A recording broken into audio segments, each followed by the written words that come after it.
The key question is, how democratic were German states in the years of 1815 to 1840? Absolute rule was restored to most German states in 1815. All but four were dynastic states, monarchies, duchies, and principalities. However, one of the articles of the Federal Act laid down the rule that each state should sooner or later give his subjects a constitution of regional estates, that is, some kind of parliament. The response varied. Some rulers totally ignored the article. Most North German states allowed the estates to meet. These estates were traditional representative bodies, not always elected and usually composed largely of nobles. In southern and central Germany, there was more compliance with the Federal Act. Between 1818 and 1820, Bavaria, Baden, Württemberg, and Hesse-Darmstadt introduced constitutions that created elected assemblies. These assemblies had the power to make laws and control taxation.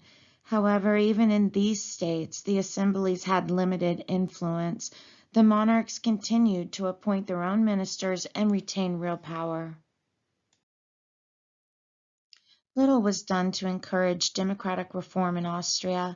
The Austrian kings, Francis I and his weak-minded successor, Ferdinand I, wished to maintain their absolute power. The old provincial diets were eventually revived, but only as a means of preserving the existing social order. They were dominated by the local aristocracy. In Prussia, Frederick Wilhelm III showed little interest in liberal reform. Prussia was a patchwork of disparate territories, divided culturally, economically, and even in religion, particularly between the East and West. The country was divided into provinces, each with a president who was appointed by the central government in Berlin. Each province enjoyed a high degree of independence, and each maintained its own distinct identity. Although Frederick Wilhelm III did agree to set up provincial estates with limited advisory powers in 1823, these were controlled by large landowners. Essentially, Prussia remained a state without a constitution until 1848. The majority of German rulers, following the lead of Austria and Prussia, clung to their absolute power. Noble families continued to wield huge influence. However, many states emerged from the years of war with better organized and stronger bureaucracies. This was the result of French occupation, imitation of French methods, or simply financial necessity. The bureaucracies were active in a host of areas: economic, financial, legal, and educational. They ensured, for example, that the educational provision in Germany was the best in Europe. Student societies with a strong political flavor had grown up in the universities in 1813 after the Battle of Leipzig that had driven the French out of the German states. The defeat of Napoleon was a great encouragement to German nationalism. In the years after 1815, thousands of young middle and upper-class Germans, hoping to give practical form to their romantic sense of national identity, joined societies campaigning for a united Germany. In 1817, nationalist students converted the Württemberg Festival from a celebration of Martin Luther's stand against the Pope and the 4th anniversary of the victory of Leipzig into a demonstration against the princes. Given that fewer than 500 students attended the festival, its importance has often been exaggerated. Metternich certainly exaggerated the importance of the student movements, especially when in 1819, a member of an extreme student society murdered Kotzebue, a secret agent of the Russian Tsar. This murder prompted Metternich to take action. He consulted the King of Prussia and then summoned representatives of the German states to meet him at Carlsbad. Their decisions were ratified by the Diet as the Carlsbad Decrees. These decrees included providing inspectors for universities, ensuring that student societies were disbanded, the introduction of press censorship, and they set up a commission to investigate revolutionary movements. As a result of the decrees, a number of professors were dismissed from their posts, and a few radical leaders were imprisoned. It seemed the reactionary forces had triumphed. The liberal ideas Metternich so distrusted were concerned with constitutional reform and replacing of absolute government by a parliamentary system. Liberals also wanted freedom of speech, freedom of the press, freedom of worship, and freedom to form political associations and hold political meetings. However, their ideas on parliamentary representation were restricted to giving the vote to men of property. Few supported universal franchise. Liberals were almost exclusively well-educated, well-to-do members of the middle class, concerned with their own economic and political interests, and not with radical changes in the structure of society. Most were opposed to violence and hoped to achieve their aims by intellectual argument and peaceful persuasion. Too often, though, talk became a substitute for action. The seeds of German nationalism had been sown by the philosopher Johann Herder in the 18th century. He believed that all people or cultures had their own special and unique spirit, which made them different from neighboring peoples. These cultures, Herder argued, should be cherished and developed as the basis of a national identity. Some nationalists, like the writer Johann Goethe, believed that there was no need for the formation of a nation-state. Instead, Germany should essentially be a cultural community based on the model of ancient Greece. Others, like George Hegel, a professor in the University of Berlin, claimed that man only achieved his full potential as a human being by service to the state. As an individual, he was nothing. As part of a national community, he was everything. By the early 19th century, most German nationalists wanted an independent German state with fixed geographical boundaries and its own government. One problem was there was no clearly defined frontiers, nor was there religious unity. The South and West were mainly Catholic and the North Lutheran Protestant. However, there was a common language and a shared cultural tradition based on literary and artistic heritage. In addition, there was felt to be an ethnic bond uniting all true Germans, and this was to become more important over the years. It is difficult to know how far liberal and nationalist ideas filtered down from the educated minority to the rest of the population. For many ordinary Germans, nationalism arose simply as a resentment of French rule. Once French occupation had ended, nationalist sentiment declined. The middle classes, many of whom believed that the German culture, literature, music, art, and philosophy was preeminent in Europe, tended to have more positive views about nationalism. There was a remarkable number of national associations and festivals. German artists painted canvases of Germany's heroic past. German architects tried to build in a German style, although there was some uncertainty about what that style should be. Nevertheless, only a small minority envisioned a strong, united German nation that would dominate Europe. The Vormarz years were certainly a time of political excitement.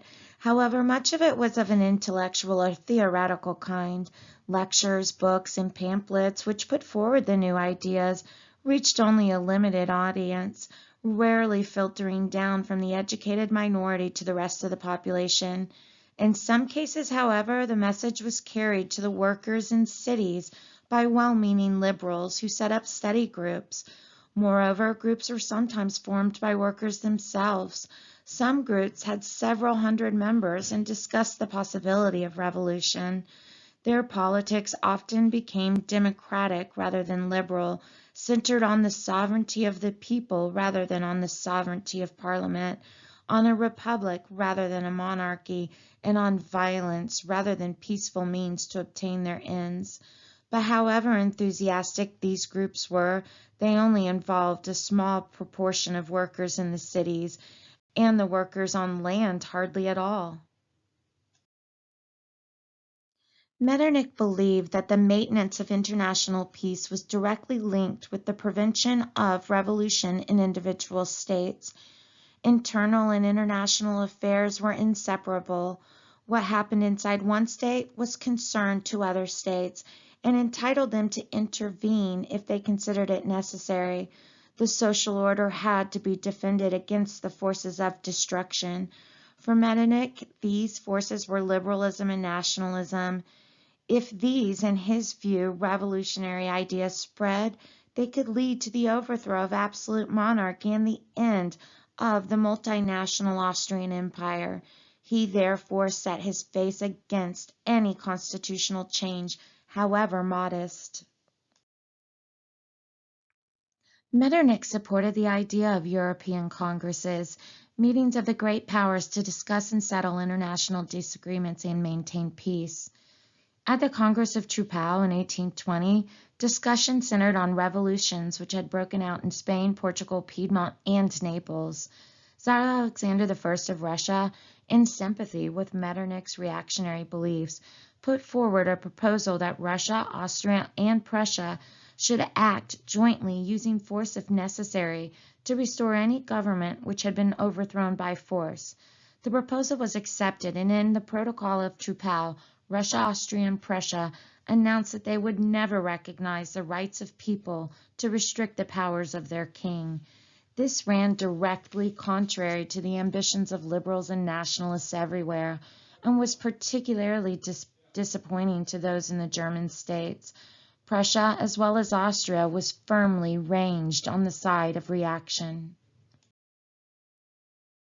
As well as the weapons of diplomacy and the threats of force, Metternich used those of a police state to maintain the status quo. A special office was set up in Vienna to open, copy, and then reseal foreign correspondence passing through Austria.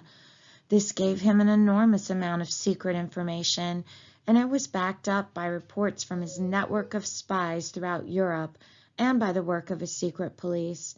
His effort to turn the Confederation into a police state were only partially successful. Repression and press censorship varied in severity from state to state. Nevertheless, Metternich was generally successful in keeping Germany and, indeed, Europe quiet throughout the 1820s. In the 1830s, the picture changed. The July Revolution in Paris of 1830 sparked off demonstration and riots in several South German states. The demands were for a constitution as laid down in the Federal Act of 1815, or, if a constitution already existed, for its liberalization. In Brunswick, the Duke was driven out and his successor was forced to grant a more liberal constitution. In Saxony and Hesse-Kassel, more liberal constitutions were obtained. In Bavaria, Baden, and Württemberg, liberal opposition parties gained parliamentary seats, and greater freedom of press allowed criticisms of the government. In Hanover, the king granted a constitution in 1832. In the early 1830s, a number of Republican groups were busy with plans for the unification of Germany. In 1832, some 25,000 nationalists met at the Hambach Festival in Bavaria to drink, talk, and plan revolution. The tricolor flag, symbol of the revolution, was hoisted and toasts drunk to the notion that power should lay with the people. Metternich, not surprisingly, was thrown into a panic. In 1832, with Prussian support, he persuaded the Diet to pass the 6 Articles. These increased the Diet's control over the internal affairs of individual states, and in particular, its control of the universities and the press. The effect was to make the Diet hated by nationalists, and in 1833, an armed student rising tried to take it over. The rising was quickly defeated, and the Diet set up a special commission to round up young student agitators, many of whom were forming themselves into a Young Germany movement dedicated to establishing a united Germany. Faced with such developments, Metternich again assembled representatives from the Confederation to meet him in Vienna in 1834 to discuss the need for sterner action against subversive elements. Press censorship was intensified and new controls were placed on universities. Liberals and nationalists were powerless against Metternich's domination. The Diet, little more than an Austrian tool, would do nothing to aid the liberal and nationalist causes. As long as Prussia remained Austria's ally and equal reactionary, there was little hope of a change in the situation.